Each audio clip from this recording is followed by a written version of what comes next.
Stroke patient பார்க்குறதுக்காக போன வருஷம் மே மாதம் வெயில் கொளுத்துச்சு. டக்குன்னு என்ன பண்ணுறேன், வாட்டர்மெலன் சாப்பிடணும்னு ஆசை. டக்குன்னு வாட்டர்மெலன் கட் பண்ண சொன்னேன், கையில் வாங்கினேன். அங்கே ரோட்டில் போயிட்டு இருந்த ஒரு பையனை கூப்பிட்டு ஒரு வீடியோ எடுத்து கொடுப்பானே, அவ்வளோதான். எடுத்தோம், சாப்பிட்டோம். எஸ்பெஷலி பவானி சீன் பண்ணியிருப்பேன். வாத்தி எத்தனை விக்கெட் அவுட்டு, எனக்கு வந்து நியூஸ் படி 2 விக்கெட் அவுட்டு, 2 ரிட்டையர் விக்கெட்டு. இதுக்கு மேலே அந்த பசங்களோட தான் சுற்றின்னு வச்சுக்குவே. இன்னைக்கு செத்தவே நாளைக்கு சாவா, நாளைக்கு செத்தவே நாளாண்டைக்கு சாவா, அப்புறம் செத்துக்கிட்டே இருப்பாங்க. நன்றி வணக்கம். வாத்தி நான் பிறக்கிறப்ப குப்புறப்படுக்கலையா, மட்டமல்லாக்க படுத்திருந்தேன். தர்பூசணி சாப்பிட்டு சார். ஒன்றும் இல்லை, கையில் மண் அள்ளி கொடுத்து இதில் எத்தனை கல் இருக்குன்னு கேட்காம நிறைய தர்பூசணி சாப்பிட்டு இருக்கும். ஒரு கணக்கு இருக்கா? கணக்கு இல்லைம்மா, அதான் நான் ஒன்றே சொல்லிட்டேன் இல்லையா. கையில் நீங்கள் மண் அள்ளி கொடுத்து, விஜயகாந்த் படத்தில் ஒரு படத்தில் வானத்தை பிள்ளையில் சொல்லுவாங்க, இதில் எத்தனை மண் இருக்குன்னு எண்ணி சொல்லுங்கன்னு கேட்கும். நான் வந்து கத்துனேன், என்னோட இதில் வந்து கற்றுக்கிட்டு வந்தது அப்படின்னு சொன்னது உடனே என்னடா இது மதுரைக்கு வந்த சோதனை. ஒரு பாடகர் வந்து பயமுறுத்துவார் பாருங்கள் சிவாஜி சொல்லுவார், நான் அங்கே கற்றுக்கிட்டு இருந்ததை லேசாக பாடினேன், அந்த பாட்டை கேட்டுட்டு எதிரி வந்து போனால் அந்த நாட்டை விட்டு ஓடிடுவார், மதுரையை விட்டு, பாண்டிய நாடை விட்டு. அது மாதிரி என் ஸ்கூலில் கற்றுக்கிட்டதை லேசாக தான் இதில் காமிச்சிருக்கேம்மா. ட்ரைலர் தான், இன்னும் எவ்வளவோ இருக்குது சார். ஏஸ் அப்படின்னு விஜய் சேதுபதி சார் படம் வந்து பார்த்தீங்கன்னா குடும்பத்தோடு வந்து பார்க்குற மாதிரியும், என்ன சொல்ல வர்றது, ஆக்ஷன், காமெடி, ரொமான்ஸு, த்ரில்லர் எல்லாம் கலந்த கலவையாக குழந்தைங்கள்லேருந்து பெரியவங்க முடிய வாய் விட்டு சிரித்து என்ஜாய் பண்ணுற படமாக இருக்குது சார். ஸோ இதில் வந்து பார்த்தீங்கன்னா கிளைமேக்ஸ் சீனில் உங்கள் வாட்டர்மெலன் ஸ்டாரோட என்ட்ரி இருக்குது. அதுவும் வந்து பார்த்தீங்கன்னா நல்ல ஒரு மாஸ் என்ட்ரி.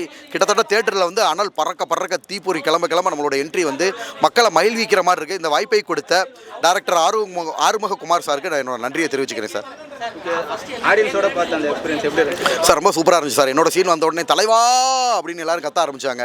ஸோ பொண்ணுங்க ஆடியன்ஸ் கொண்டு ஃபீமேல்ஸ் ஃபேன்ஸே அதிகமாக ஆரவாரம் போட்டு விசில் அடித்து கொண்டாடினாங்க சார். அது எனக்கு ரொம்ப ஹாப்பியாக சந்தோஷமாக இருந்துச்சு சார். கண்டிப்பாக சார், ஆபாசமே இல்லை, எந்த ஆபாசமும் இல்லை. ரொமான்ஸ் கூட வந்து பார்த்தீங்கன்னா ஒரு லிமிட்டாக கரெக்டாக காமிச்சிருப்பாங்க.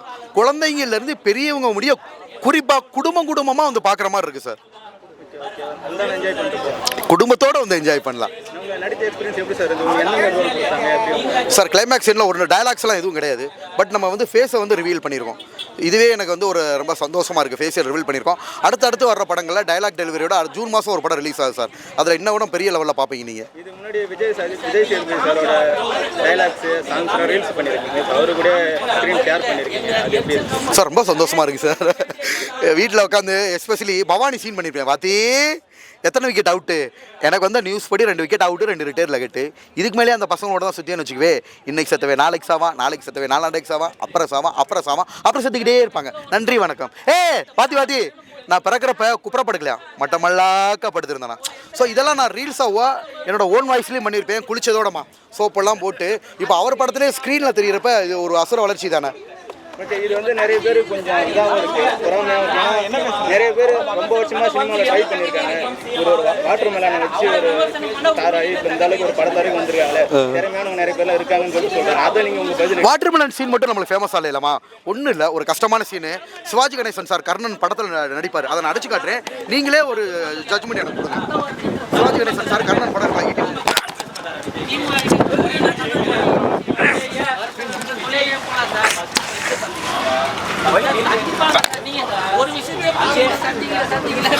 ஸோ இதில் ஒரு அசரத்தனமான ஒரு நடிப்பு கலந்துருக்குமா.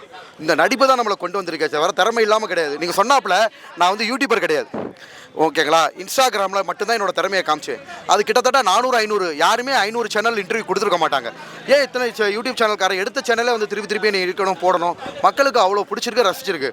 ஸோ ஆபாசம் இல்லாமல் யார் மனசையும் புண்படுத்தாமல் ப்ரொமோஷனும் பண்ணாமல் என்னோட பப்ளிசிட்டி வந்து ஒன்லி, அதாவது என் பின்னாடி டீம் கிடையாதுமா, எடிட்டர் கூட கிடையாது, என் திறமைனால மட்டுமே முன்னுக்கு வந்திருக்கேன். இப்போ நான் இவ்வளோ தூரம் வந்ததே நம்ம முழுக்க நம்மளோட திறமை, கலைத்தாயோட அருள் தாம்மா. சார், இப்போ வந்து சாய் பல்லவி, ஸ்ரீலீலா, இந்த மாதிரி நிறைய ஆக்ட்ரஸ் வந்து MBBS படிச்சுட்டு சினிமாவில் வந்திருக்காங்க. உங்களையும் அவங்க கூட கம்பேர் பண்ணிக்கிறதா நிறைய பேர். ஆமாம், நான் டாக்டர் இல்லைம்மா. நான் படிச்சிருக்கிறது வந்து பேச்சுலர் ஆஃப் ஃபிசியோதெரப்பி, 12th முடிச்சுட்டு 5 வருஷம் நீட் எக்ஸாம் கொண்டு வந்திருக்காங்க. ஈவன் சாய் பல்லவியை கூட பப்ளிக்கில் ஆக்டர் சாய் பல்லவின்னு சொல்லியிருக்காங்க. நீங்கள் குழந்தைகிட்ட போய் கேளுங்க, சூப்பர் ஸ்டார் யாருன்னு கேட்டால் சின்ன குழந்தைன்னு சொல்கிற மாதிரி நீங்கள் பச்சை குழந்தைய கேட்டாலும் டாக்டர் திவாகர் பிபிடிஆர் டிகிரியோட கேட்குறான். என்ன reason? I M A clinician. நான் எவ்வளோ ட்ரீட்மெண்ட் வீடியோ ஷேர் பண்ணியிருக்கேன். சாய் பல்லவி மேடம் எந்த இடத்துல ட்ரீட்மெண்ட் வீடியோ ஷேர் பண்ணியிருக்காங்க, எந்த இடத்துல அவங்கள டாக்டர்னு சொல்லியிருக்காங்க, எந்த இடத்துல அவங்கள பற்றி தெரிவிச்சிருக்காங்க. ஸோ நான் வந்து ஒரு நாலேஜபிள் பர்சன் நம்ம இருக்கும். இப்போ கூட சென்ட்ரல் கவர்மெண்ட்டில் பிசியோதெரப்பி மருத்துவர்கள் பேருக்கு முன்னாடி டாக்டர்னு போட்டும் பேருக்கு பின்னாடி பிடின்னு போட்டுக்காங்கன்னு ஒரு லா வந்திருக்கு. நீட் எக்ஸாம் கொண்டு வந்திருக்காங்க. ஸோ நான் ஒரு ஹைலி குவாலிஃபைடு இல்லாமல் சொல்லப்போனால் தற்போதைய காலங்களில் எம்பிபிஎஸோட பிசியோதெரபிக்கு ஸ்கோப்பு ஜாஸ்தி. அது உங்களுக்கே தெரியும் பிசியோதெரபி மருத்துவர்கள் எவ்வளோ பிஸியாக இருக்காங்கன்னு. ஸோ அது சொல்கிறனால என்னமா தப்பு இருக்குது? சரி, ஓகே சார். இப்போ வந்து நீங்கள் ரீல்ஸ் பண்ணிட்டு சினிமா வந்தீங்க, சந்தோஷம் தான் சார். ஆனால் இப்போ ஒரு டாக்டராகவும் இருக்கீங்க. இந்த மாரி ஒரு கோமாளி மாரி நீங்கள் பண்ணுறத பார்த்துட்டு உங்கள் பேஷண்ட் உங்களை பார்த்து பயப்பட மாட்டாங்க. ஒரு உண்மையாக டாக்டர் தானே இல்லை அந்த அவங்க எல்லாரும் சந்தோஷப்படுறாங்கம்மா. ஆக்சுவலாக நம்மளோட வளர்ச்சியை பார்த்துட்டு சார் நீங்கள் நல்லா நடிக்கிறீங்க. ஆக்சுவலாக ஓப்பனாக சொல்லவா, நான் இன்ஸ்டாகிராமில் வீடியோ போட்டது காரணமே என்னோட பேஷன்ஸ் தான். ஒரு யங்ஸ்டர் பொண்ணை ட்ரீட்மெண்ட் பண்ணுறேன். அந்த பொண்ணுக்கு 20 வயசு. அப்போ என்ன சொல்லுது, நீங்கள் ஃபேஸ்புக்லேயே போடுறீங்க, இன்ஸ்டாகிராமில் போட்டால் தான் உங்களுக்கு வியூஸ் அதிகமாகும், நீங்கள் நல்லா பண்ணுறீங்க, உங்கள் லெவல் எப்படி வருது பாருங்கன்னு சொல்லிட்டு என்னோட பேஷன்ஸ் சொன்னனால தான் நான் இன்ஸ்டாவில் வீடியோ போட ஆரம்பித்தேன். அவங்க சொன்ன மாதிரி எவ்வியை விட இன்ஸ்டாவில் போட்டு எல்லா யங்ஸ்டர்ஸையும் கேட்ச் பண்ணேன். எல்லா பிளாட்ஃபார்மும் போயிடுச்சு. இந்த லெவலில் வந்து நிற்கிறேமா. ஸோ அவங்களாம் என்னோட வளர்ச்சியை பற்றி சந்தோஷம் தானே படுறாங்க. அதில் எதுவும் ஆபாசம் இல்லை, யாரையும் அட்ராக்ட் பண்ணுற மாதிரி தானே இருக்குது. இப்போ சிவாஜி கணேசன் சார் மாதிரி நடிச்சு காமிச்சேன். இதெல்லாம் ஒரு நல்ல ஒரு அட்ராக்டிவ் கோச்செல்லாம் பண்ணுறது பெரிய விஷயம் தான். ஆனால் சார் இப்போ நீங்கள் எவ்வளோ இன்டர்வியூ கொடுத்துருக்கீங்க, நீங்களே சொல்லியிருக்கீங்க நிறைய சேனலுக்கு ஒரு சீசன்லாம் நீங்கள் தொடர்ந்து உங்கள் இன்டர்வியூ தான் வந்துட்டு 500 சேனல் யாருமே இன்டர்வியூ கொடுத்தது இல்லாமல் போர் அடிச்சிடும். இந்த கேள்வி யாரும் உங்கள்கிட்ட கேட்டான்னு தெரியல. வாட்டர் மெலன் வச்சு அது பண்ணணும் எப்படி சார் உங்களுக்கு தோணுச்சு? அது நேச்சுரலாக பண்ணதாமா. இப்போ 3 படம் தனுசு அதெல்லாம் நடிப்பை காமிச்சினுமே காமிச்சேன். இல்லை சார், அந்த இடத்துல அந்த சீன் பண்ணணும். ஓப்பனாக சொல்லவா, ஸ்ட்ரோக் பேஷண்ட் பார்க்குறதுக்காக போன வருஷம் மே மாதம் வெயில் கொளுத்துச்சு. டக்குன்னு என்ன பண்ணுறேன், வாட்டர் மெலன் சாப்பிடணும்னு ஆசை. டக்குன்னு வாட்டர் மெலன் கட் பண்ண சொன்னேன், கையில் வாங்கினேன். அங்கே ரோட்டில் போயிட்டு இருந்த ஒரு பையனை கூப்பிட்டு ஒரு வீடியோ எடுத்து கொடுப்பாங்க. அவ்வளோதான், எடுத்தோம், சாப்பிட்டோம். அதில் ஒரு ரிசன்ட்மா நிறைய பேர் அதில் வந்து ஃபேஷியல் எக்ஸ்பிரஷன் சாப்பிட்றோம்ல, வாட்டர் மெலன் சாப்பிட்ற ஸ்டைலே தனியாக இருக்கும். வாங்கிக்கிட்டு அந்த ஃபேஷியல் எக்ஸ்பிரஸ் ஒன்றும் இல்லை. அஜித் வாலி சார் வந்து வாலி படத்தில் அஜித் சார் மெல்லுவார் இல்லையா, நான் ஆக்சுவலாக அப்படி தான் நினச்சி பண்ணலை. நான் ஏன் ஓன் ஸ்டைலில் சாப்பிட்றப்ப கொஞ்சம் ஃபேஷியல் எக்ஸ்பிரஷன்ஸோட ஸ்டைலாக சாப்பிடுமா. அப்படி ஆக்சுவலாக நிறைய என்னோட ஈட்டிங் வீடியோ பாருங்களேன், முகத்தில் நவரசங்களையும் கொண்டு வந்து கொட்டியிருப்பேன். அந்த மாதிரி தான் பண்ணதுமா. நான் யாரையும் டிக்டேட் பண்ணி பண்ணல. சூர்யா சார் வந்து இப்படி தான் பண்ணியிருப்பார், என்னோட இதை பாருங்கள் வேறு மாதிரி போயிருக்கோம். ஸோ சார் இப்போ வந்து நீங்கள் சின்ன வயசுலேருந்து நிறைய பேர் விமர்சனம் பண்ணது நீங்கள் சொன்னீங்க. இப்போ மட்டும் நடிக்கல, நான் சின்ன வயசுல நடிச்சு நிறைய ஃபஸ்ட் ப்ரைஸ்மா நேற்று கூட போட்டிருக்கேன் பாருங்க. 8வது படிக்கிறப்ப, 10வது படிக்கிறப்ப, 11வது படிக்கிறப்ப அப்போவே நாடக போட்டியில் நான் தான் கேப்டன்மா. பரிசு வாங்குறப்ப நான் தான் போவேன், நான் தான் கதை எழுதுவேன், நான் நடிக்க தெரியாதவனையும் நடிக்க வைப்பேன். ஓகேங்களா. ஸோ அப்போ இருந்து நம்ம திறமை இருக்கனால காலேஜில் போய் அது கண்டினியூ ஆச்சு. சூப்பராக கேட்டிங்கம்மா. நாங்கள் ஹீரோயின்ஸ்லாம் பார்த்து இன்ஸ்பிரேஷன் ஆகிறோமா. ஸ்கூல் நான் படித்தது Madurai saint Mary's Christian school, ரொம்ப ஸ்ட்ரிக்டாக இருக்கும். நாங்கள் வந்து பார்த்தீங்கன்னா நாங்களாக கதை எழுதுவோம். சமுதாய சீர்திருத்த நாடகங்களை தான் அங்கே பண்ணணும். நம்ம சினிமா படங்களாக ரொம்ப பண்ண முடியாது. அப்போ வந்து என்னென்னா எங்களுக்குன்னு அது ஓன் ஸ்டைல். நானே கதை எழுதுவேன், வரதட்சணை கொடுமைன்னு, அப்புறம் பண்ணையார் கொடுமைன்னு எழுதுவேன். நான் பண்ணையாராக வருவேன், என் கூட 2 பேரும் அடையாள போட்டு வா அப்படின்ட்டு ஒரு அடாதடி பண்ணுற மாதிரி, மக்களை ஏமாத்துற மாதிரி. ஸோ அந்த மாதிரி இந்த மாதிரி சீன்ஸ்லாம் பண்ணி தான் நான் வந்தேம்மா. ஆனால் அது ஃபிலிம்னு எடுத்துக்கிட்டால் அஜித் சார் ரொம்ப பிடிக்கும். தலை நாங்கள் 6th 7th படித்த காலகட்டங்கள்லாமா அந்த அமர்கலம், தீனா இந்த மாதிரி படங்கள்லாம் எங்களுக்கு ரொம்ப பிடிக்கும். அதெல்லாம் பார்த்து அவரோட ஃபேன் ஆகிட்டோம். ஏன் பண்ணியிருக்கேம்மா. இந்த வில்லன் படத்தில் அஜித் சார் நடிச்ச டைலாக் நான் நடிச்சு காட்டுறேன், எப்படி இருக்குன்னு பாருங்க.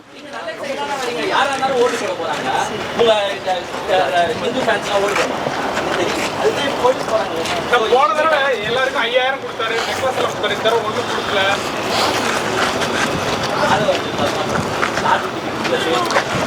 இந்த ரீல்ஸ் பண்ணி நிறைய மில்லியன் வியூஸ் போயிருக்கேம்மா.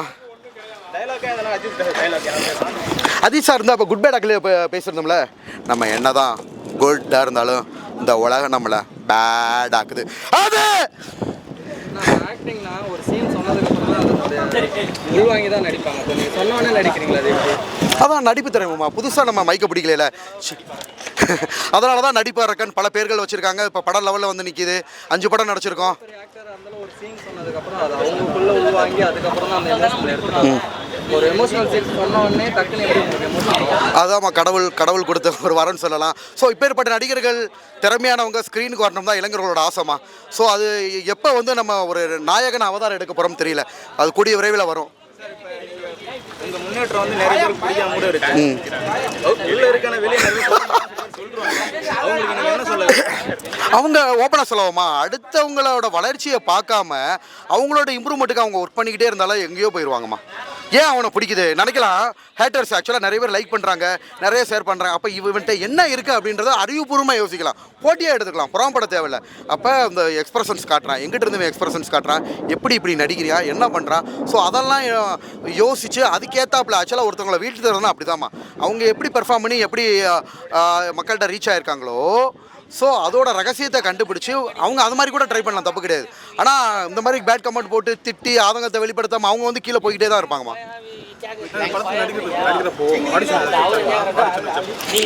டேரக்டர் சார் ஒரு நாள் வர சொன்னார், பேசினார். ஸோ பேசின உடனே அவருக்கு எனக்கு பிடிச்சிக்கிடுச்சு, உடனே உள்ளே போட்டாங்க. அதே ஆக்சுவலாக அதே சின்னுக்குன்னா 2-3 பேர் பேசியிருப்பாங்க விடமா. பட் என்னன்னா அவங்களுக்கு என்ன ரொம்ப பிடிச்சிக்கிடுச்சு, ஸோ என்ன உள்ள தூக்கி போட்டாங்க. நான் 5 படத்துலையுமே ஆடிஷன் அட்டன் பண்ணலாமா. 5 படம் எனக்கு வாய்ப்பு கிடைச்சாங்க. எல்லாமே அவங்க ஃபோன் பண்ணி டிமாண்டடாக கூப்பிட்டு நடிக்க வச்சாங்களே தவிர, ஏன்னா நம்மளோட ஆக்டிங் தம்பி சொன்னாப்புல எல்லாருமே லைவாக பார்க்குறாங்கல்ல, அவங்களுக்கு வந்து நம்மளுக்கு ஆடிஷன் தேவை இல்லைல்ல. எந்த நடிப்பை கொடுத்தாலும் நான் நடிச்சு காமிச்சிடுமா. ஸோ என்ன பொறுத்த வரைக்கும் ஆடிஷனே தேவை கிடையாது. நீங்கள் இது வரைக்கும் எத்தனை தர்பூசணி சாப்பிட்டுருக்கீங்க சார்? ஒன்றும் இல்லை, கையில் மண் அள்ளி கொடுத்து இதில் எத்தனை கல் இருக்குன்னு கேட்குறேன். நிறைய தர்பூசணி சாப்பிட்டு இருக்கும், ஒரு கணக்கு இருக்கா? கணக்கு இல்லைம்மா, அதான் நான் ஒன்றே சொல்லிட்டேன் இல்லையா. கையில் நீங்கள் மண் அள்ளி கொடுத்து, விஜயகாந்த் படத்தில் ஒரு படத்தில் வானத்தை பிள்ளையில் சொல்லுவாங்க, இதில் எத்தனை மண் இருக்குன்னு எண்ணி சொல்லுங்கன்னு கேட்குறேன். நிறைய சாப்பிட்டாச்சுமா தர்பூசணி, அளவில்லாதது. எங்கே போனாலும் அதை தானே கையில் கொடுக்குறாங்க. உங்கள் சிக்னேச்சர் ஸ்டெப்பு காட்டுங்கன்றாங்க. ஐயோ ரொம்ப நன்றிமா. நான் அந்த லெவல் வளர்ந்த காரணமே உங்களை மாதிரி மீடியாஸ், எஸ்பெஷலி யங்ஸ்டர்ஸ் தூக்கி விட்டனால தான் நான் அந்த லெவலில் வளர்ந்துருக்கேன். நிறைய மீடியாக்கள்மா எனக்கு இன்டர்வியூ வந்ததெல்லாமே அந்த சேனல் ஓனர் பார்த்து கூப்பிட மாட்டாங்க, அங்கே உள்ள ஆங்கர் யங்ஸ்டர்ஸ் இருப்பாங்க தெரியுமா, அவங்க போய் சொல்லி தான் என்னை எல்லாருமே எடுத்தாங்க. ஸோ இவ்வளோ தூரம் வளர்ந்ததுக்கு காரணமே யங்ஸ்டர்ஸ் தான். அதில் ஒரு டைரக்டர் சொன்னார்மா, தேட்டர் ஆடியன்ஸ் வந்து பசங்க தான், அந்த பசங்களை நீங்கள் கேட்ச் பண்ணிட்டீங்க, அதனால தான் மெயினாக உங்களுக்கு படம் கூப்பிட்றோம்னு கூட ஒரு டைரக்டர் சொன்னாங்க. என்னண்ணா படமா இல்லைம்மா, இப்போதைக்கு எதுவும் வாய்ப்பு வரல. 5 படம் முடிஞ்சதோடு இருக்குது. ஆனால் அந்த படம் ரிலீஸ் ஆயிடுச்சுல, இனிமேல் நம்மளுக்கு ஏறுமுகம் தான். அதான் ஓப்பனாக சொல்லலாம், இருக்கிறத விட்டுட்டு பறக்கிறதுக்கு ஆசைப்படுறதாம்மா. நம்ம ஆக்சுவலாக இதுக்கு இந்த ஃபீல்டுக்கே புதுசு. முதல்ல நடிப்பு திறமையை காமிச்சு இது டைரக்ஷன்லாம் அப்புறம் பார்த்துக்கணும். இப்போதைக்கு எதுவும் ஐடியா இல்லை. யார் அவர் படம் புரியாதுன்னு சொல்லுவாங்க நிறைய பேருக்கு, அவர் படத்தில் நடிக்கணும் நிறைய பேருக்கு ஆசை. நீங்கள் சொல்கிற நபர் எனக்கு யாருன்னே தெரியும். கண்டிப்பாக எந்த வாய்ப்பு கிடைச்சாலும் பயன்படுத்துவோமா. ஏன்னா ஹாலிவுட் அதுக்கு தகுந்த மாதிரி நடிப்பு மாற்றி ஆகணும், அதுக்கப்புறம் தயார் தாராளமாக எல்லாத்துலேயுமே கண்டிப்பாக யார் கூப்பிட்டாலும் போய் வாய்ப்புகளை பயன்படுத்துவோமா. இல்லைம்மா, அதான் நான் சொன்னேன் இல்லையா, ஸ்கூல் லைஃப்லேருந்தே நாடக போட்டி, பேச்சு போட்டி. ஆமாம்மா. பட் ஆனால் ஒரு வீடியோ ஒரு வைரல் இதை விட அது கஷ்டமா. சினிமா நடிக்கிறத விட ஸ்கூலில் வந்து எப்படி தெரியுமா, ரெஸ்ட்டே இருக்காது. ½ hour கண்டினியூஸாக ப்ராக்டிஸ் பண்ணி கஷ்டப்பட்டு நடிக்கணும். சினிமாவில் அப்படி இல்லை, கேப் விட்டு நிறைய பேர் கோரியோகிராஃபர் இருக்காங்க. ஸ்கூலில் பண்ணால் தான் கஷ்டம் ஆக்சுவலாக என்ன கேட்டால்.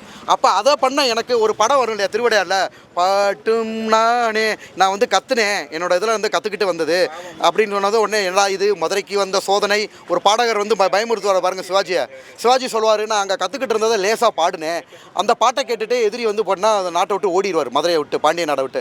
அது மாதிரி என் ஸ்கூலில் கற்றுக்கிட்டதை லேசாக தான் இதில் காமிச்சிருக்கேம்மா, ட்ரைலர் தான், இன்னும் எவ்வளவோ இருக்குது.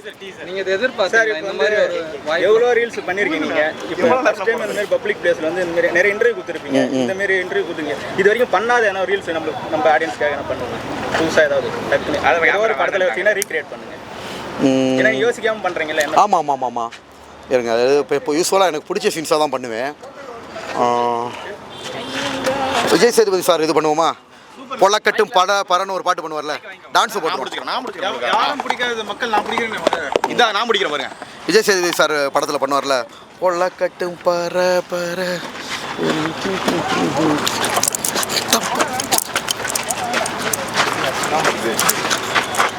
ஓகேம்மா.